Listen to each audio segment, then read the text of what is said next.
여호와를 아는 것이 우리의 힘입니다. 다른 어떤 것보다 하나님을 아는 것이 우리의 힘이고, 그 하나님의 성품을 따라 살아갈 때 우리가 진정한 승리와 만족감을 누릴 수 있다라는 것입니다.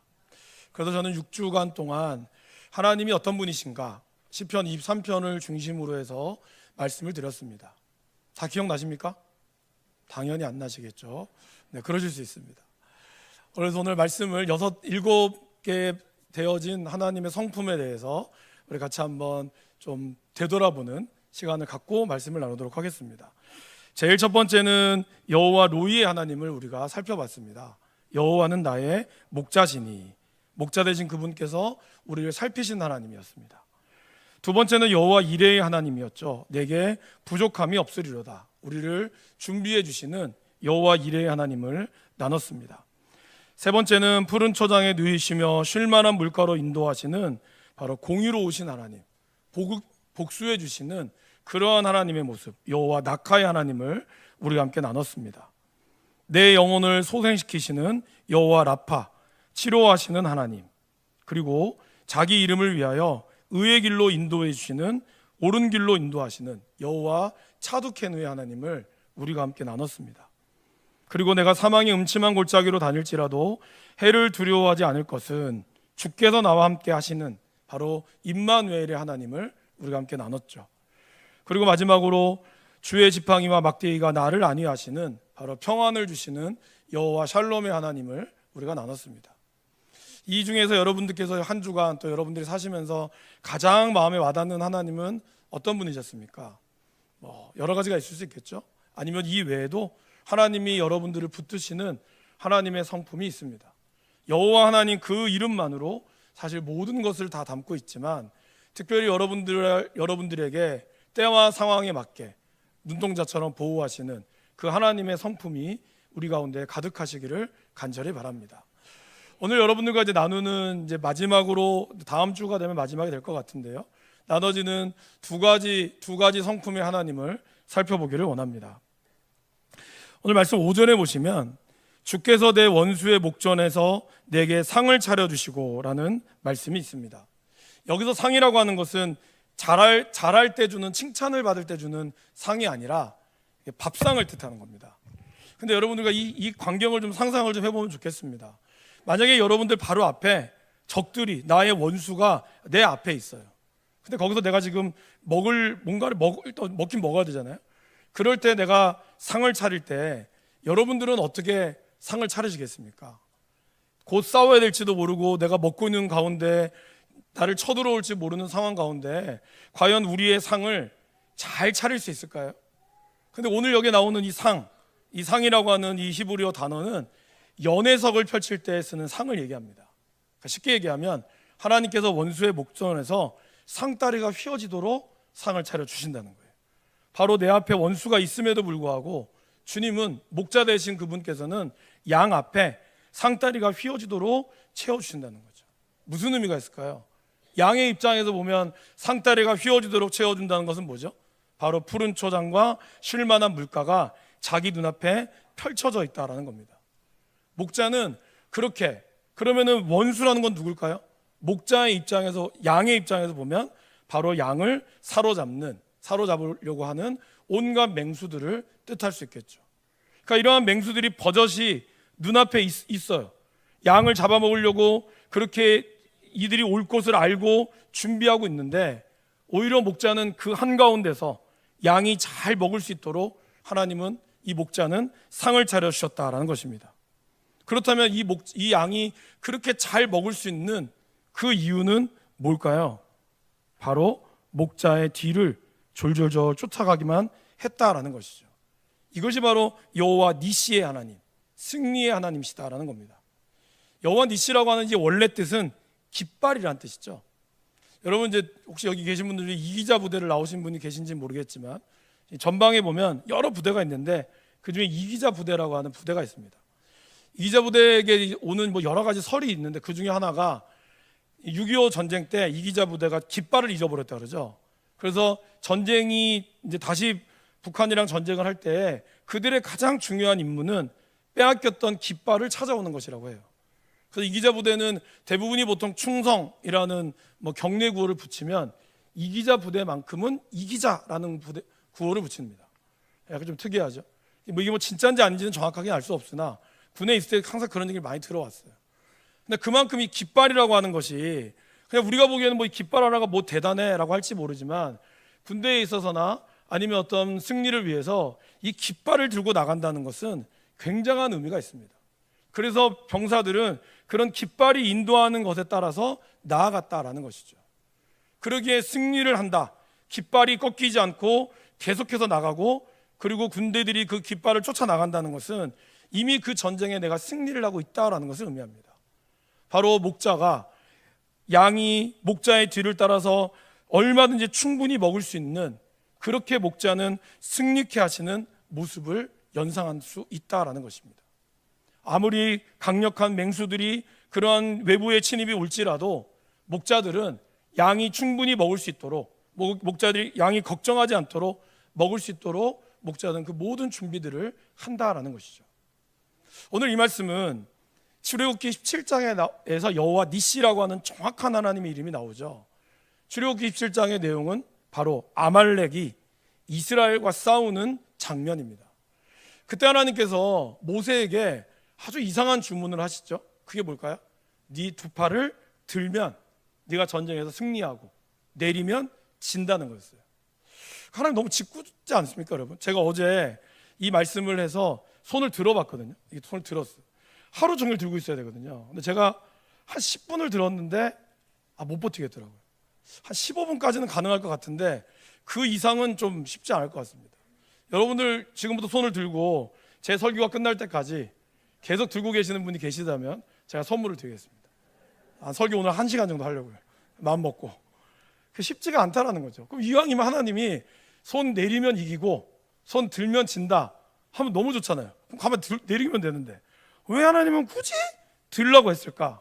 그 이유는 천국 가서 물어보면 될 것 같고, 중요한 것은 성경에 이렇게 나오죠. 모세가 팔이 피곤했다 그랬어요. 당연한 거죠, 여러분. 모세가 아무리 능력 있는 사람 할지라도 그도 사람입니다. 그가 헬스를 오래 했다 할지라도 아마 헬스 하신 분들 여기 계실 텐데요.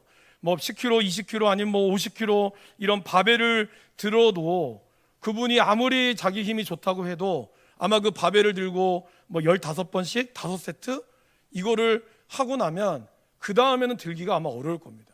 무게가 무거워질수록 횟수도 줄어들게 될 것이고 버틸 수 있는 힘도 없는 거죠. 사람은 그렇습니다. 아무리 강력한 힘이 있다고 해도 이 손 드는 것이 참 쉽지 않다라는 것이죠. 보통 사람의 몸무게의 6%에서 7% 정도가 팔의 무게라고 합니다. 그러면 이제 제 몸무게 한 80kg 정도 되니까 7% 정도라고 하면 이게 5.6kg, 6kg 정도 되겠죠. 그러면 이 몸무게 이거에만 6kg 하면 총 12kg, 13kg가 되는 거예요. 그러면 23kg의 무게를 들고 있는다고 생각해 보면 결코 쉬운 것이 아니죠. 그래서 모세의 주변에는 누가 있었습니까? 아론과 훌이 있었죠. 근데 여러분, 아론과 훌이 사실 모세보다 더 힘들 수밖에 없어요. 왜 그럴까요? 아론과 훌이 모세가 떨어지지 않도록 모세를 일단 앉혔고요. 그런 다음에 그들이 옆에서 그들의 팔을 올려줘야 돼요. 그러면 아론과 훌은 상대적으로 모세의 약 한 7kg 되는 팔을 하나 들어줘야 되고 자기 팔도 버텨야 되는 거예요.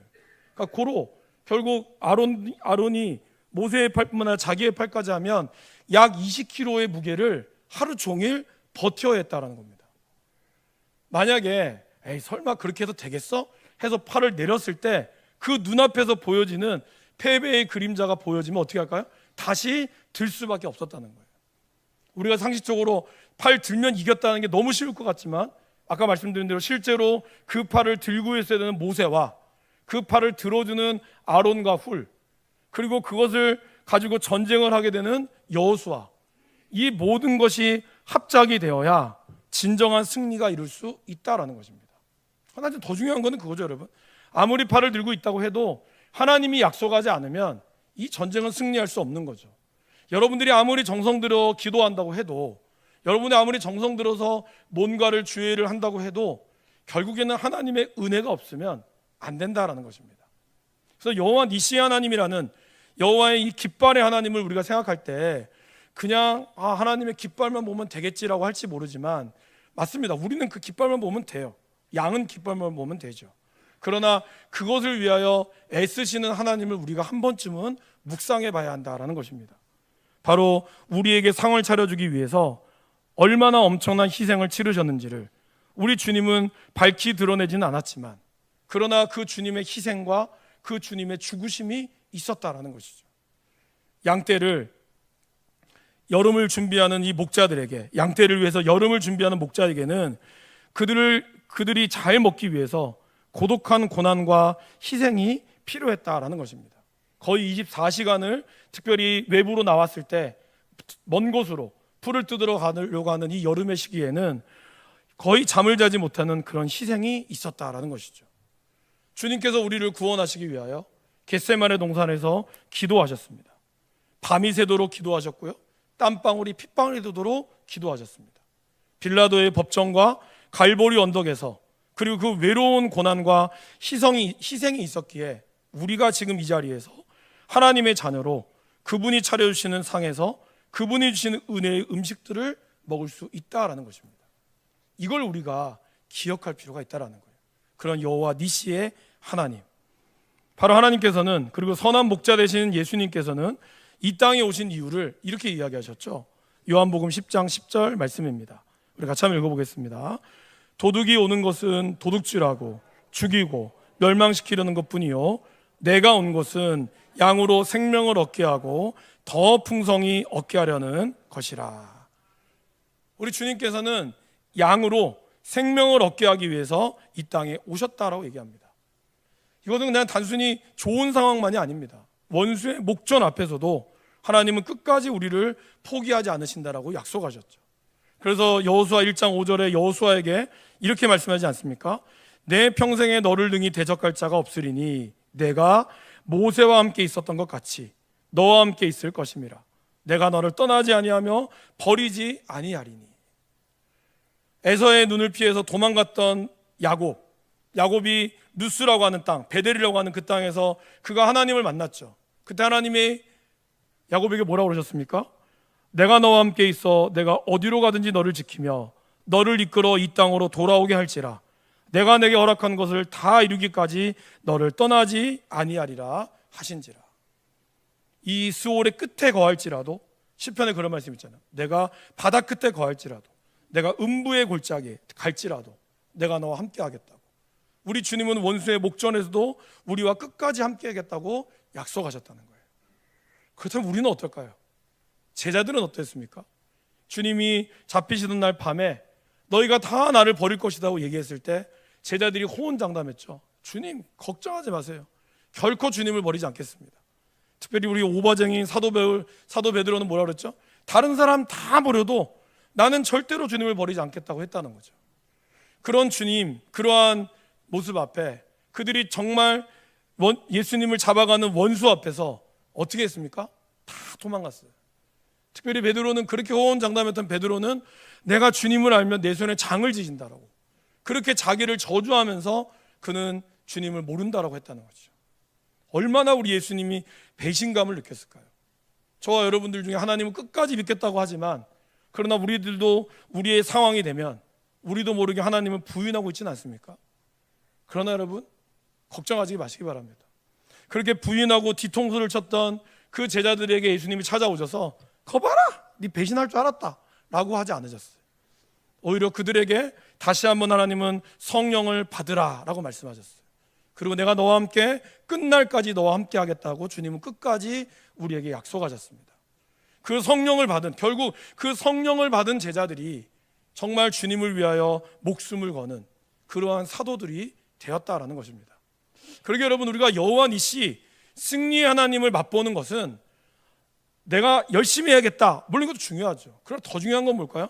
이미 승리자 되시는 그 주님의 뒤를 따라가는 게 제일 중요합니다. 뭔가 내가 하고자 하는 게 아니라 정말 나는 깃발 되시는 예수님을 따라서 가는 삶, 그 삶이 가장 중요하다는 것이죠.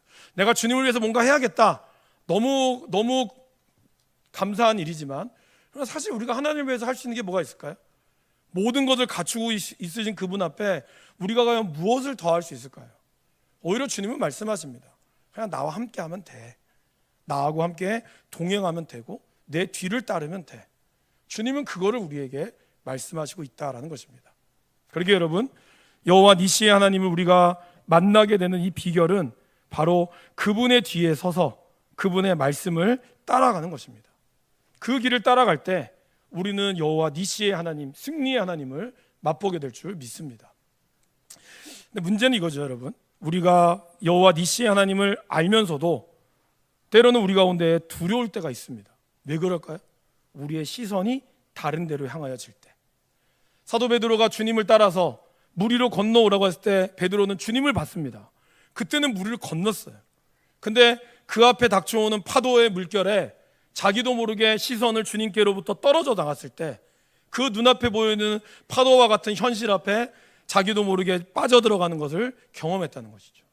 우리가 늘 우리의 시선을 주님께 고정하면 좋겠지만 더 큰, 주님보다 더 크게 보이는 현실의 상황이 우리 앞에 올 때 우리의 시선을 놓치게 된다는 겁니다.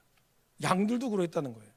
목자가 있음에도 불구하고 엄청난 맹수들이 소리를 지르며 다가왔을 때 자기도 모르게 양은 두려워한다는 거죠. 시선을 놓쳤기 때문에. 그러면 양은 어떻게 될까요, 여러분? 양이 그렇게 되면 도망을 물론 가기도 하겠지만 너무 거대한 것 앞에 있으면 멈춘다 그래요. 몸이 경직이 돼서. 여러분도 그런 경우 있으시죠? 너무나 막 두려운 가운데 있으면 도망가야 되는 건 머리로 나는데 마음이 따라주지 않아요. 몸이 따라주지 않아요. 그러면 순간적으로 우리는 일동 차렷 이렇게 되는 경우들이 있다라는 거죠. 그럴 때 어떻게 될까요? 양도 그러한 경우에 있을 때 그때 목자가 준비하는 게 하나가 있습니다. 그게 뭘까요? 기름이라는 거예요. 올리브 기름, 준비한 올리브 기름을 이 양의 머리에 붓거나 귀와 목덜미에 마사지를 해준다고 합니다. 그러면 양이 긴장되었던 양이 서서히 풀린다 그래요. 여러분들 마사지 받아보신 분들 계시겠지만 몸이 목이나 이런 데 근육이 긴장 근육됐을 때 어떻게 하죠?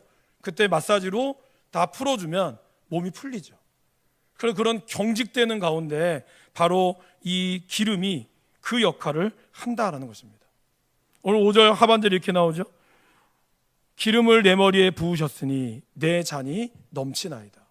바로 여호와 메카디시의 하나님, 우리에게 기름을 부어주신 하나님, 그 기름을 통하여 우리를 보호하시는 하나님의 손길이 바로 하나님의 모습이다라는 것입니다.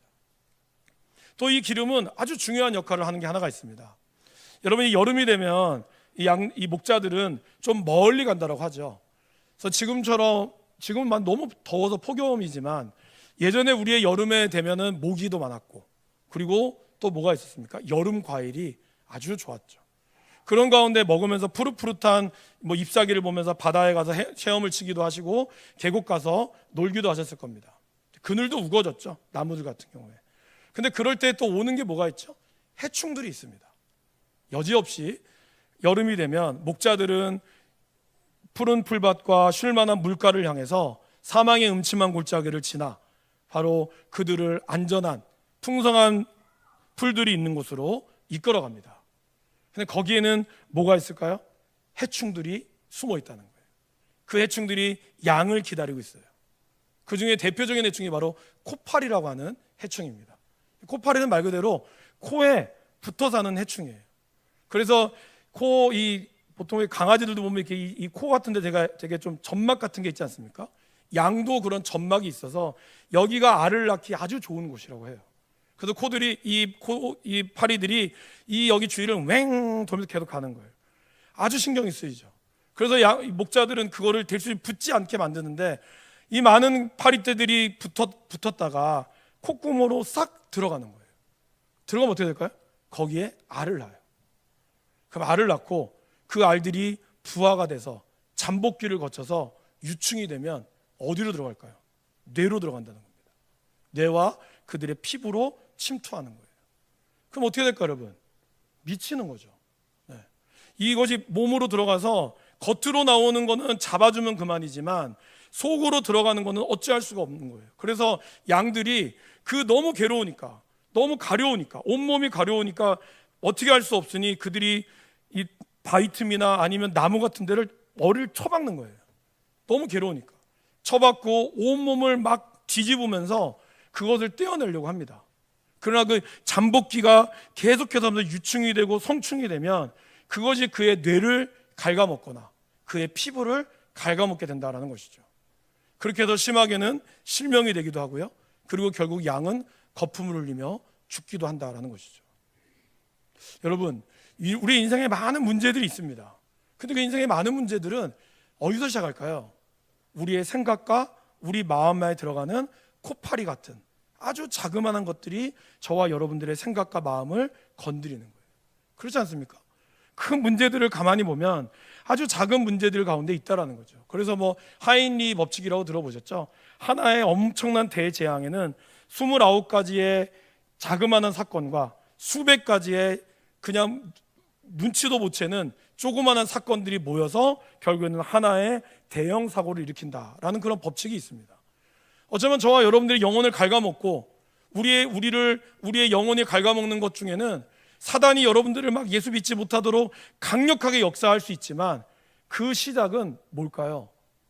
우리의 공동체 가운데 보이지 않는 갈등, 그리고 나도 모르게 던져졌던 말, 그 말이 내 귀에 박혀서 그것이 빠져나가지 못하는 거예요. 그냥 넘어갈 수 있는데 넘어갈 수 없어요. 자꾸 이게 신경이 쓰여. 자꾸 이게 내 마음을 건드려. 나를 상처를 만들게 하는 거예요. 그 상처를 덧나게 하면 그 상처가 잠 못 자게 만들고, 그것 때문에 억울하고 분해서 잠 못 자면 해결을 해야 되는데 못하니까 그것이 나의 영혼을 갉아먹게 되는 거죠. 그리고 그것이 나로 하여금 온갖 질병으로 가다가 내 영혼을 완전히 죽이게 되는 경우들이 있다라는 겁니다. 그러게 우리가 이러한 것을 잡아야죠. 이런 걸 우리가 찾아내야 되죠. 그러면 이 코파리에 들어가는 이거를 어떻게 해결할 수 있을까요? 양이 몇천 마리 되는데 일일이 다 가다가 뒤에 파리가 날아와서 거기 들어갈지 어떻게 합니까? 그래서 목자가 하는 것이 하나가 있습니다.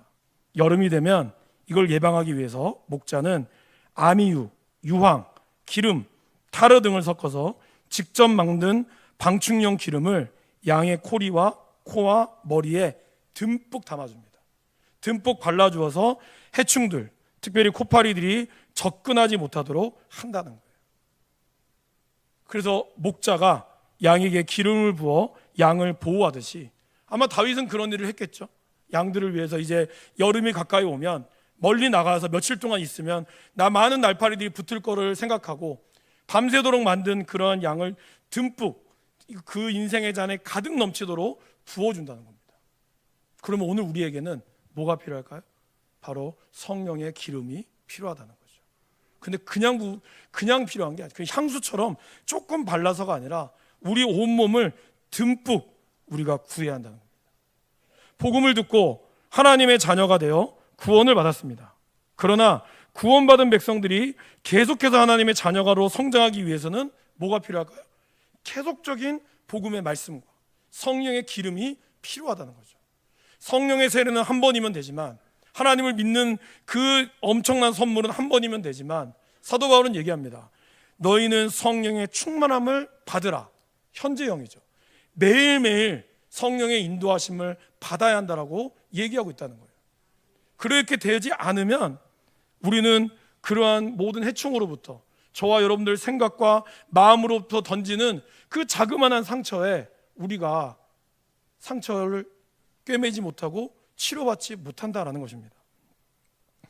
우리 아버지께서는 우리에게 가장 좋은 것을 주시는 분이십니다. 그래서 우리가 그분께 구하기만 하면 하나님께서는 우리에게 가장 좋은 성령을 주십니다.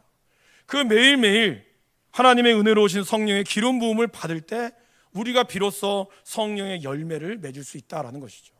근데 만약에 그렇지 않다면, 우리가 교회를 다니면서도 여전히 우리 가운데 육체의 일 가운데 있다면 우리는 성령의 기름 부으심이 필요하다는 겁니다.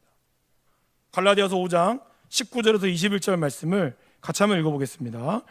육체의 일은 분명하니 곧 음행과 더러운 것과 호색과 우상 숭배와 주술과 원수 맺는 것과 분쟁과 시기와 분냄과 당짓는 것과 분열함과 이단과 투기와 술취함과 방탕함과 또 그와 같은 것들이라. 전에 너희에게 경계한 것 같이 경계하노니 이런 일을 하는 자들은 하나님의 나라를 유업으로 받지 못할 것이요. 여러분, 앞에 있는 이 19절 가장 앞에를 보셔야 됩니다. 육체의 일은 분명하다 그랬어요. 그러니까 이런 일들은 그 누가 뭐라 해도, 여러분들이 아무리 교회를 열심히 하고 아무리 여러분들 기도를 많이 해도 여러분 가운데 이러한 일들이 일어난다면 그거는 육체의 일이라는 거예요. 그러게 여러분의 종교적 열심이 여러분들을 구원으로 이루지 못합니다. 여러분의 종교적 열심이 뭐 예배도 안 빠지고 뭐 헌금 생활도 잘하고 그런 것이 여러분들을 성령 충만하게 만드는 것이 아니에요. 오히려 이런 일들이 우리 가운데 있다면 우리는 매일 성령의 기름 부음 받음이 필요하다라는 것입니다. 하나님은 우리가 육체의 일들로 병들지 않기를 누구보다 원하십니다. 그러기에 그분은 성령의 기름을 우리에게 늘 부어주기를 원하신다는 거죠. 우리가 정말 하나님을 간절히 찾고 그분의 기름 부으심이 내 잔이 넘치도록 우리가 사모할 때 하나님은 우리에게 그런 기름 부음을 준다라는 것이죠.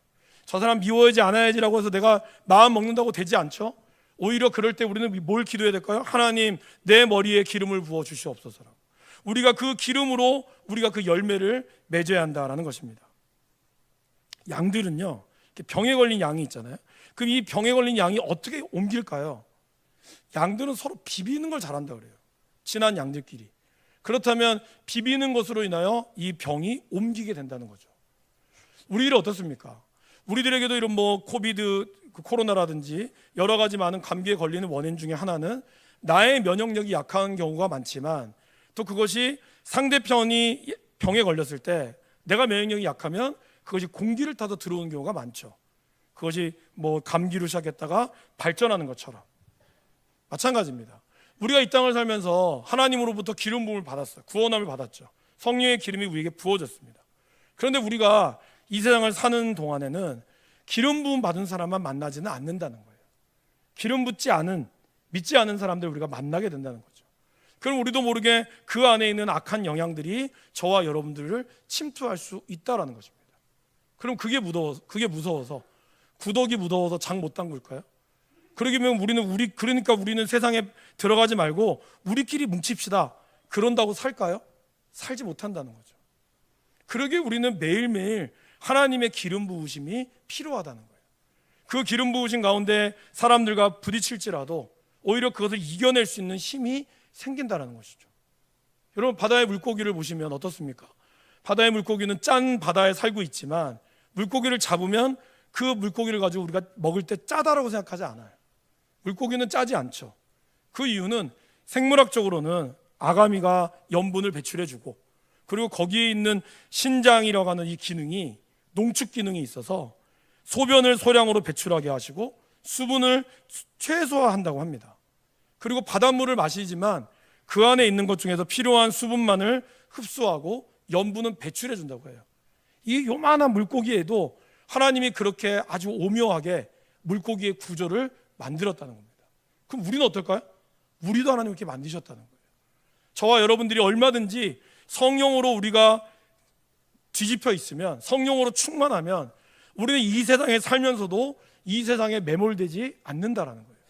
분명히 이 땅은 하나님이 우리를 보낼 때 뭐라 그러죠? 내가 너희를 보내는 것이 양을 이리 가운데 보냈다 그랬어요. 안 보내야 되는데 우리가 가는 세상은 이리가 가득한 세상이라는 거예요. 그럼에도 불구하고 우리가 이 땅에서 매몰되지 않고 우리가 지켜갈 수 있는 것은 성령의 기름 부으심을 사모할 때 하나님이 우리 가운데 이끌어 오시는 모습이 있다라는 것입니다. 오히려 우리의 죄악의 물길이 우리를 덮어도 기름칠이 잘 되어 있으면 그 물 때문에 우리의 기름기가 더욱더 반들반들해지죠. 더 윤기가 빛나게 되죠.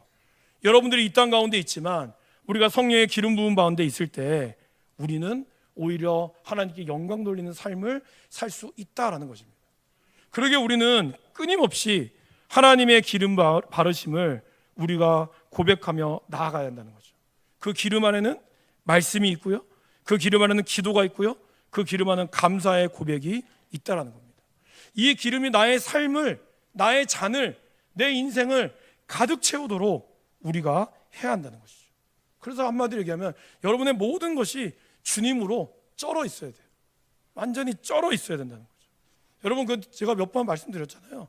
외국 사람을 가서 만나면 우리도 모르게 그 사람 사이에서 약간 노린내가 좀 나죠. 근데 또 마찬가지로 그 사람들이 우리나라를 만나면 그렇게 얘기한다 그러죠. 마늘 냄새 난다, 김치 냄새 난다. 근데 우리 몰라요. 그죠? 우리 모릅니다. 왜? 우리는 쩔어 있기 때문에. 여러분들이 성령으로 쩔어 있으면 나는 모르지만 사람들은 안다는 거예요. 모세가 하나님을 만났을 때, 돌판을 받고 내려왔을 때 사람들이 어떻게 하죠? 모세는 몰랐지만 사람들은 모세의 광채가 너무 빛나서 제발 뭐 좀 씌워달라고 할 정도였다는 거예요. 우리가 성령의 기름 부으심을 받는다는 건, 이거는 내가 향수 뿌리듯이 그냥 적당히 뿌려서 냄새 나는 게 아닙니다. 내 안에 있는 모든 성품들이 그리스도를 닮아갈 때 그 기름이 우리의 삶을 드러내게 된다는 거죠. 그러한 삶이 됐을 때 세상의 어떠한 해충들이 저와 여러분들을 막 비방하고 여러분의 생각과 여러분의 마음을 공격해도 우리는 가볍게 넘길 수 있는 힘이 생긴다는 겁니다. 오히려 기름이 미끄러져서 파리들이 넘어가듯이 하나님의 우리를 넘어뜨리는 그런 온갖 음모와 원망과 불평과 불만의 이러한 생각과 소리들이 오히려 성령의 기름 부으신 가운데 그냥 이 모든 것을 합력하여 선을 이루시는 하나님의 역사로 바꾸는 능력이 있다라는 것입니다. 이러한 기름 부으심, 그러나 궁극적으로 주시는 여호와 니시의 하나님을 우리가 경험할 수 있기를 간절히 축원합니다. 함께 기도하겠습니다.